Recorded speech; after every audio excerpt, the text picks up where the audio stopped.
Life is so expensive that God have to send his own only begotten son to come and die for all of us. And we don't need to repeat that thing because Jesus have finished it. And therefore we need to live and fulfill our purpose and fulfill the assignment that God has given to us. You understand? So nobody is worth dying or being destroyed simply because of the job you want to do, the travel you want to travel, somebody's position. The worst thing is even dying for somebody who will become a leader.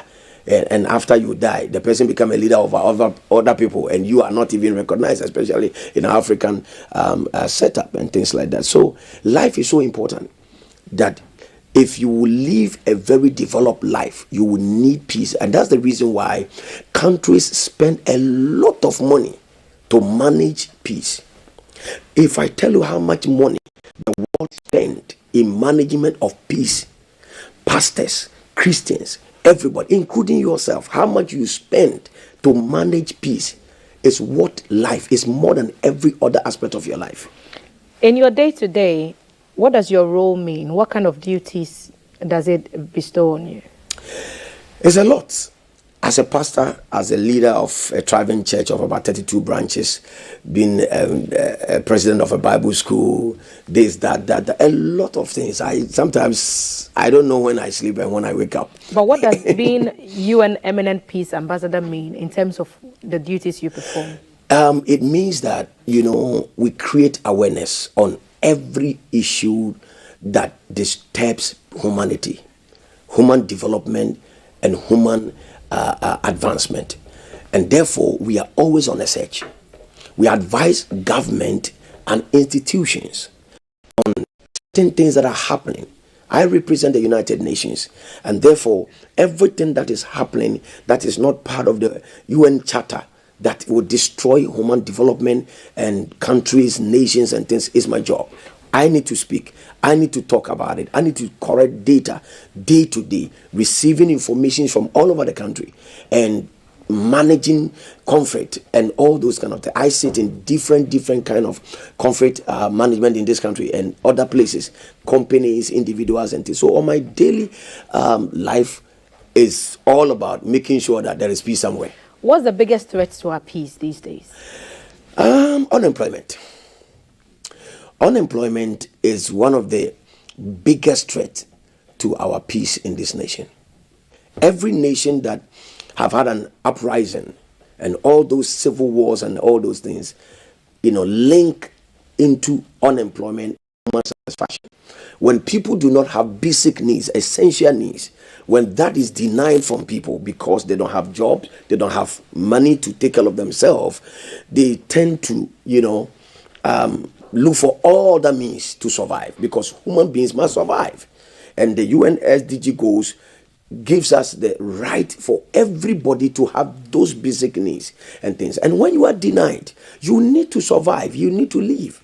And that will lead you to so many things. So I've been advising government, I've been advising a lot of institutions that let's create jobs, let's open opportunity, grant a system of hope to these young guys that are being graduating every day.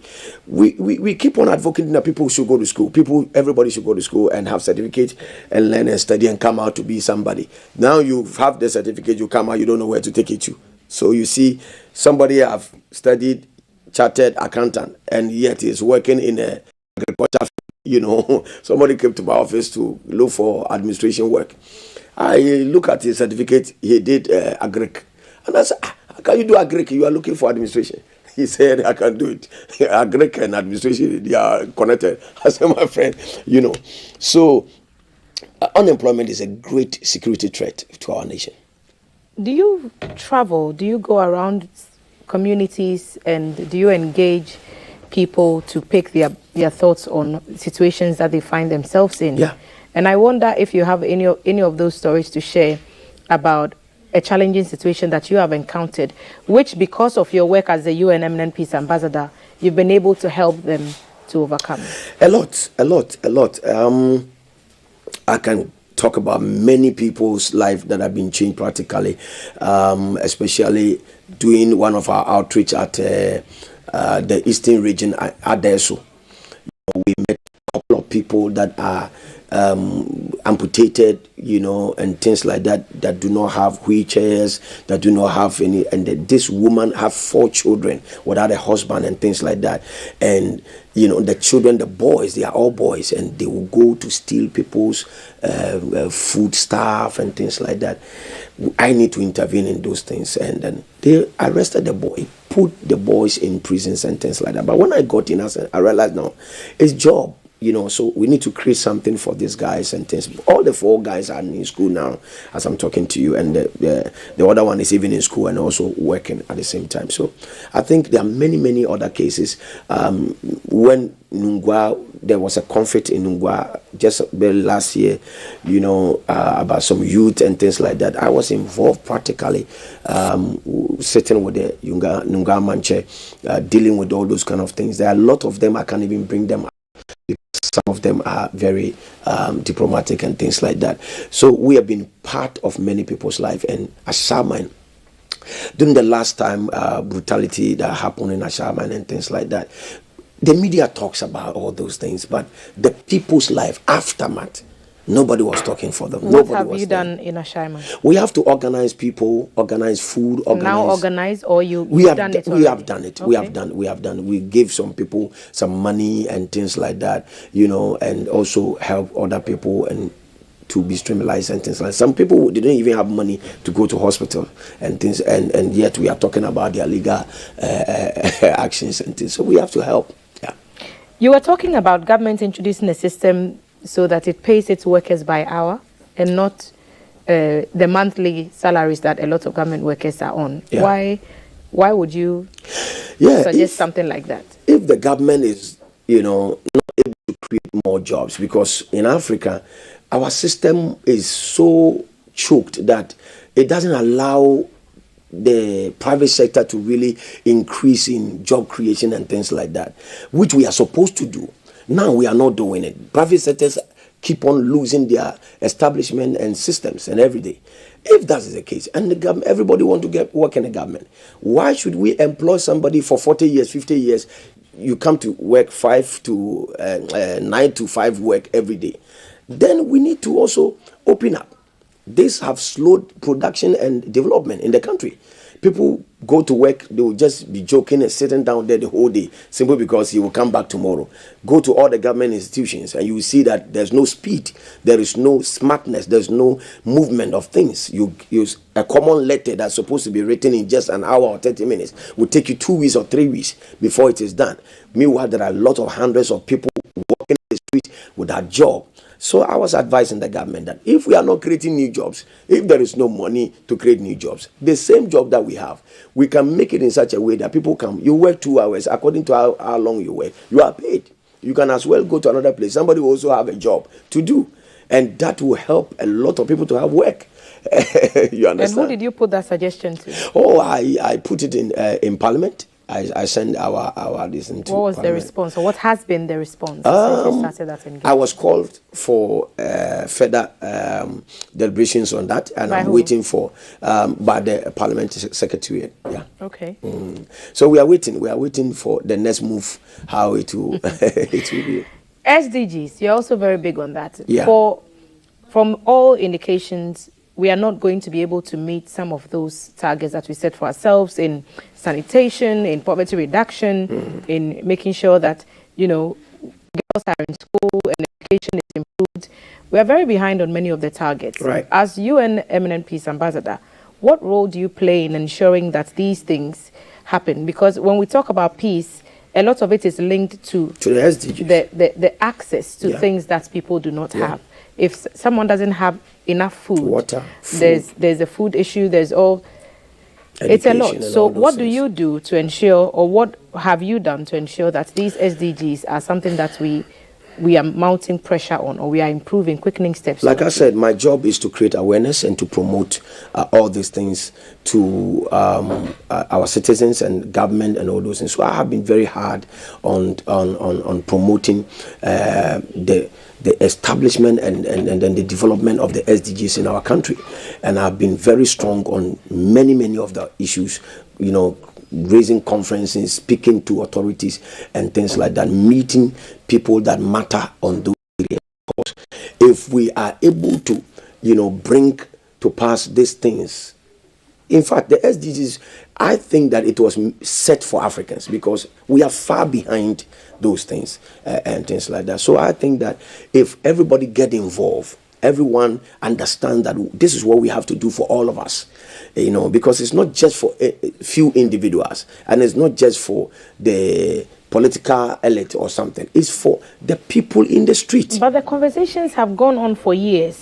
What actually needs doing is actually action. doing We it. need action. We need action. But, we have a problem in this country, especially in Africa. I wouldn't say only Ghana. We have a problem whereby the agenda of the political party is so stronger than the civil society or even the shared values of what is for all of us. So in our system here, when you are coming in for things like that, you have your personal visions that you are bringing, instead of having a national and a global kind of vision for us to have that, the nation have a vision. This is our vision for the nation. In the next 10 years, we want to have this and things like that, and bring your ideas of how you'll be able to make these things viable. This is not the issue here. It's the political manifestos that is. And it's exactly the point I was going to make. Yeah. That for a lot of countries in Africa, it's not just what the UN's plan for development is. It's not what the Sustainable Development Goal is. It's what the political party in power promised in their manifesto that gets carried over the term of office of that party in power. So how do we begin to have those conversations beyond just talking to actually ensure that the political landscape presents an opportunity to actualize some of these plans? Yeah, I think one of my projects is in collect information and research on these things, and also to advise government on maybe we create a ministry for some of these things to be able Another ministry? Not now. I'm just suggesting. That is not something I've already put before. I'm just suggesting that because we need the poor people to have their basic needs rendered to them. And yet, there is nowhere to even go to. Sometimes you want to even talk to government. There's a local government structure where there's a local government structure, but it's still on a system of governance which is not open to the liberality of the whole people. They are working for government. They are working for the system. What the government says is what they carry on. So the local government system do not have an office for the individual street people that can even walk in there and put their grievances. But there's the assemblyman and then there are the assembly members at the local level, and then that goes higher up to the district, metropolitan districts, and other assemblies before it even gets to the office of the regional minister. Yeah. So there is a structure. Right. There is that structure. But in our country, in Africa, that even though there's a structure, but the political power have it all. And therefore, if you are not part of it, or if you are not focusing on their vision, it becomes very difficult for you to be able to have your voice being heard. I hope you know the reality on ground. You are in Ghana. What are your thoughts on it? What do you think our political landscape looks like to the outside world? And I'm asking this because you mentioned that you've been to other countries. Yeah. How do we compare when it comes to the politics that we know here and what happens in other countries? We tout ourselves on being big on democracy. Yeah. And I wonder what your thoughts are on that. Like I said earlier on, our political landscape is really, really not the best. Even though in papers, on document, we look like it. But we have not come to a place where there is respect for the media, there is respect for civil society organizations, there are opportunities for them and things like that. And when government is not respecting the civil society organization, and even the opposition do not take views from the opposition and things like that, then what are you saying that's what is happening? That's what is happening. The government does not listen. Yeah, the economy intelligent people of the world have tagged Ghana as a flawed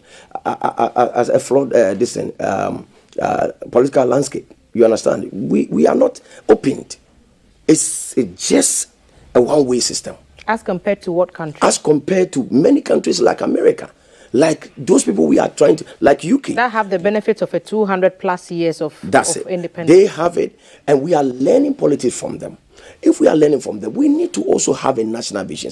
Like I said, we need to have a national vision where the nation have come up with a national development plan. Like I think about 96 or 2000 or something, there was a commission that was set like that to have a national development plan.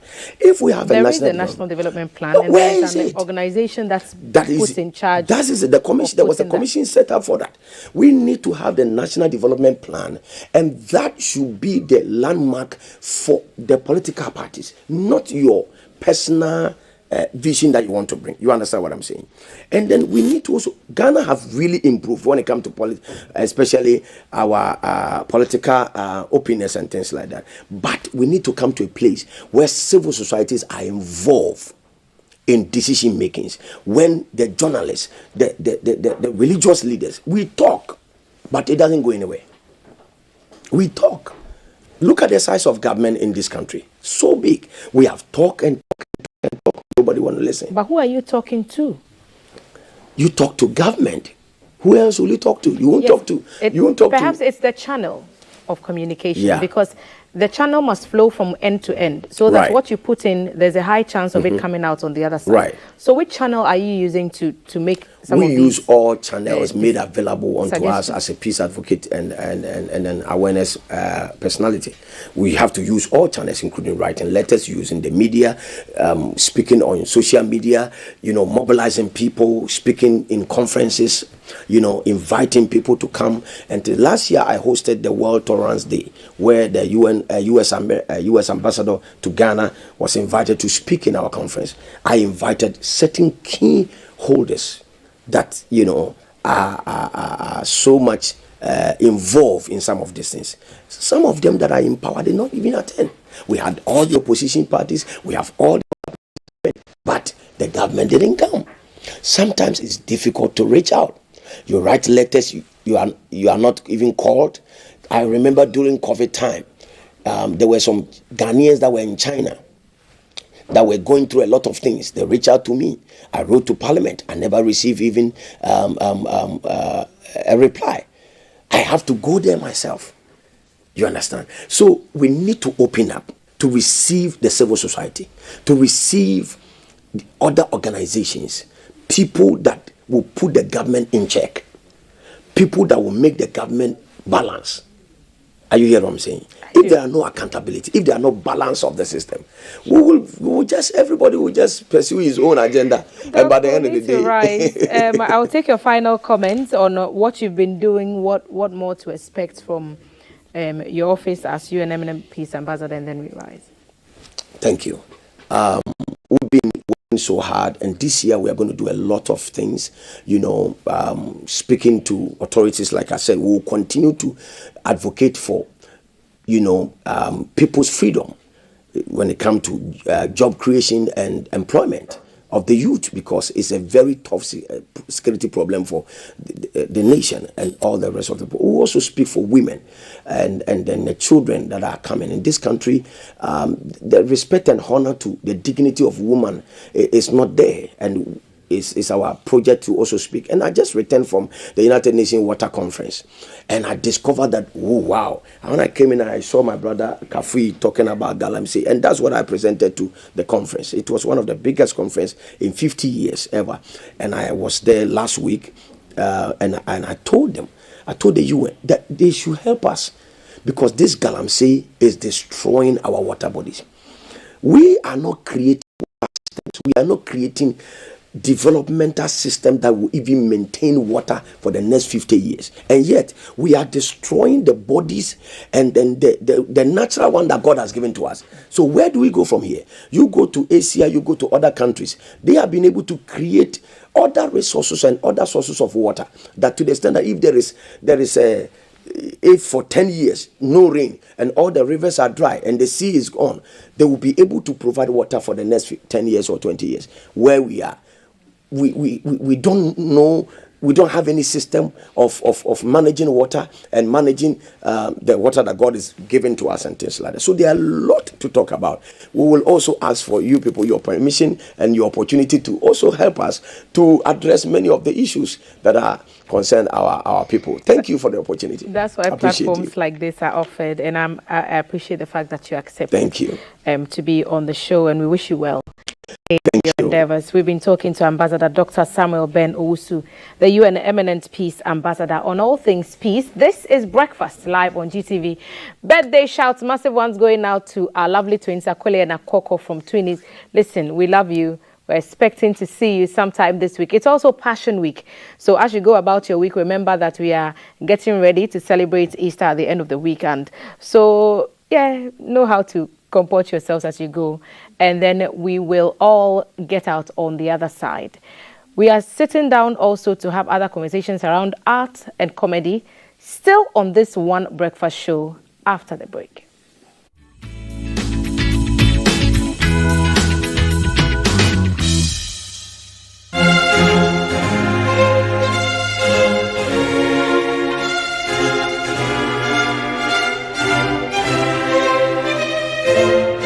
For God so loved the world that he gave his only begotten Son, that whosoever believes in him will not perish, but have everlasting life. This is the reason for celebrating God's goodness for the salvation of mankind at Easter. Join the Ghana Broadcasting Corporation and the Religious Affairs Directorate of the Ghana Armed Forces to celebrate God's goodness on Good Friday on the theme, Jesus, the perfect sacrifice, Hebrews 10:12, on GTV, Lifestyle TV, Unique FM, and all GBC's regional FM stations. The service will be broadcast on Good Friday, April 7th at 3 p.m., both on radio and television channels.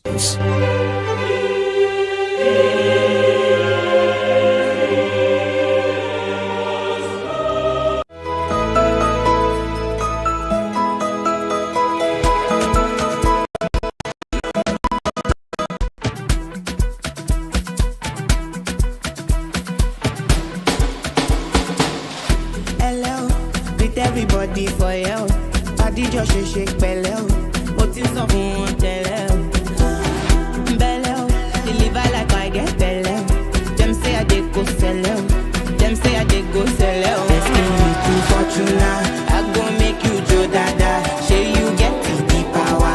Sweetie passy, I'm a lucky too. She Kagawa. Jesu Christi Lobawa. Got them falling yakata. You know I see sappy girl they do.